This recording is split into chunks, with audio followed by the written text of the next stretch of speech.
So our first DLC offering is called First Strike. It releases February 1st. It has 5 new levels in it, 4 brand new multiplayer maps, as well as a zombie level called Ascension.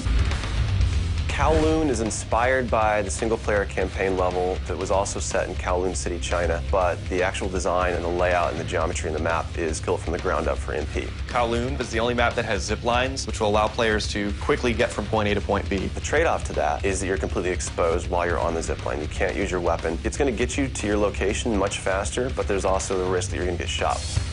Discovery is an Antarctic research station that was a German outpost left over from World War II. The two sides of the map are divided by a deep chasm. You're always kind of fighting for control over that crossover from one side of the map to the other. My tips for Discovery is really just learning the layout of the map, understanding how that chasm can impact the flow of the gameplay, and always being conscious of the exposure that you have to long-range weapons. You might be on a snow bridge and somebody throws a grenade, which collapses the floor around you.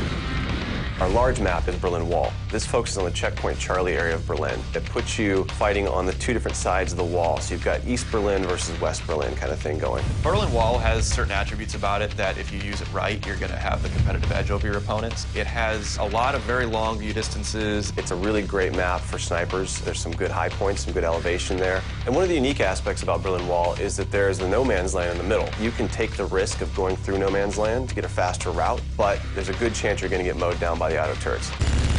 So Stadium's one of my favorite maps. I am a run-and-gunner, so I tend to like that map. It's going to provide those close-quarter players tight adrenaline, action-packed experience. So never underestimate the value of tactical insertion, and always be checking your corners and realize that these engagement distances are going to be really small, so use that to your advantage. I think it's going to cater to a lot of the players who just like the frenetic style of gameplay that Call of Duty has to offer.